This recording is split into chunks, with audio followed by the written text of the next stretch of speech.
Parish Football Jamboree Friday night at East St. John.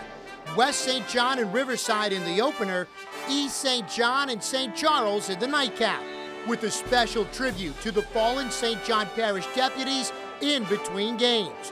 RiverParishFootball.com highlights are on deck. When you're driving down the road and you hear this noise, what do? It's simple. You call LaPlace Glass at 985-652-4222. After West St. John scored on a 63-yard flea flicker pass from Austin Howard to Jeremy Jackson on the first play of the game, defense was the story the rest of the night. Like Riverside's James Sledge coming through with the sack. How about West St. John free safety Javen Tony coming up with the monster hit of the game? It would be that kind of night. The Rams did show signs of their high-powered offensive attack when the guys who hooked up for the touchdown pass connected again, when Howard finds Jackson for a big game. The Rams came up short several times in the red zone, thanks largely in part to a tough Rebels defense, like Brandon Nielsen knocking the ball free, forcing the fumble here, part of a great game from the sophomore linebacker. Offensively for Riverside, here's a combo you'll be hearing plenty about over the next 4 years. Deuce Wallace to Herb McGee. No points on this night, but plenty to come. Count on it. As for the Rams, they did score again. With the lead, West St. John chewing up both yards and clock. Jackson with the big gain and the big hit at the end of the play. What a 1-2 punch out of the backfield. And both West St. John running backs can catch it out of the backfield too.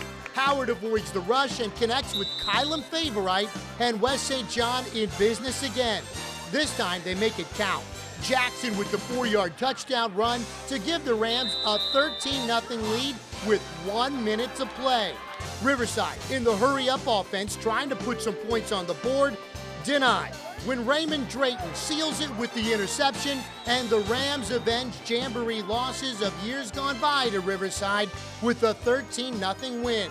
The beauty of a Jamboree is a dress rehearsal where you can, you can try to simulate a game as much as you want at practice, but this is exactly what we need in order to, to take the field next week. So we know a lot of things that we need to work on. First of all, we need to work on ball security. We need to work on red zone offense. We had the ball inside the scoring red zone 3 times and then score. And then, like I said, defensively, I think that, maintain our identity. I think that, we're going to hang our hat on our defense until offensive consistency comes around. Well, it was sluggish on offense. I think that, defense did some nice things. Felt a little bit better about what we did on defense. But, I think offensively we're probably putting too much into these kids too early because they're young. I mean, I got a lot of young kids. So, I'm going to take the hit on that one.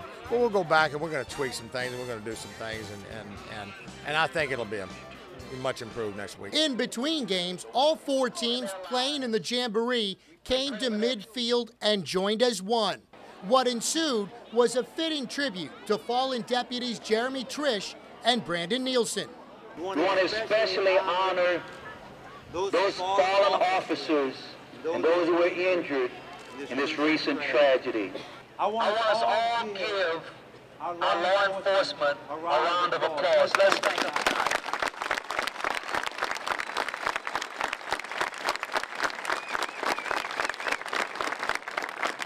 On behalf of the Triche and McTobey family, we would like to thank this community for the support and all the prayers. Words cannot describe what this community has done for us. I just want to say thank you, and it comes from all of us, from the bottom of our heart. I love you.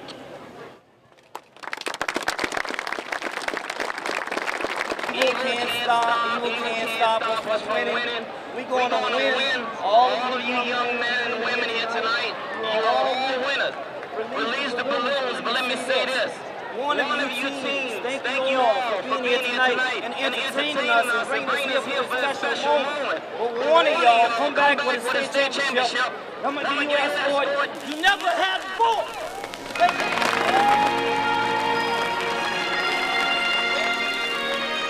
As the balloons were released, it was time for the games to resume. But signs of the tribute were still evident everywhere you looked. From the poster that the Comets ran out from to the blue shirts worn by Philip Banco and his East St. John coaching staff.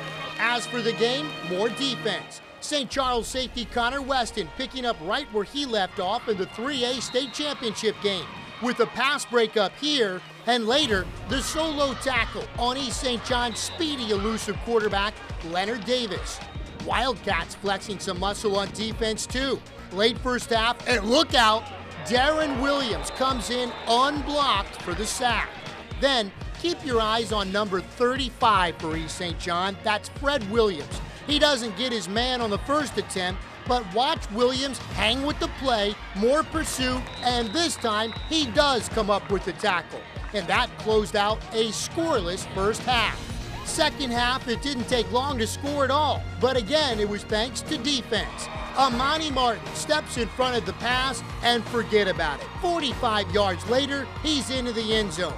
A minute and a half into the second, and East St. John was up 6-0. But how's this answering the score?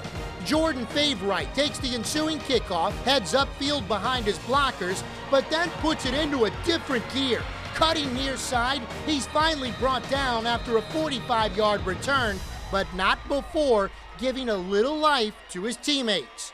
Comets turned that into points. After an 8-play drive, Patrick Juneau was true from 28 yards out, and St. Charles had cut the lead in half at 6-3. It stayed that way until the end of the game. As time expired, it was Juneau again, this time from 27 yards out, and for the fourth year in a row, this one comes down to the closing seconds. Juneau's field goal closes the scoring at 6-6, as this one ends in a tie. I felt at the time, I know it's a Jamboree, but I felt at the time that it was best.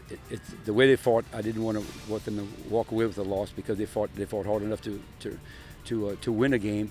But yet, we weren't courageous enough, and it's just we're a man away, an assignment away from being a better football team. But right now we have some growing pains. Our whole backfield is new, our receiving corps is new, the quarterbacks are new, and we have some new offensive linemen, and so it's going to take a while for them to gel. And if not, we have to move some people out of that position. Hey, it was a hell of a game for a Jamboree. I mean, Frank and them do a great job, and that's what we wanted. We wanted to see us in a game situation. We got some problems on kickoff, which we're going to address tomorrow morning at 7 a.m. Kicker wasn't bad. I mean, the kicker made a tackle. He punted the ball well. I mean, that's what we got to see. We got to see all that, and at the end, the defense say what you want, but they made him kick that field goal, and that's pretty good for him. But hey, all in all, that's what it is. They got a real good football team. They'll be back in the dome, and they gave us a challenge. That's what we wanted, and it's Friday night football under the lights for Jamboree, and we got a lot of good work today, and that's what's very, very important. From Reserve, with Abby, Shelby, Eli, and Zoe, I'm Eric Ritchie for RiverParishFootball.com. When you're driving down the road and you hear this noise, what do? It's simple. You call LaPlace Glass at 985-652-4222. Give the make and model of your vehicle, tell them whether you're going through your insurance company, and let the professional staff at LaPlace Glass take it from there. Go ahead and relax. It's a painless process. LaPlace Glass. Give us a break. We'll fix it.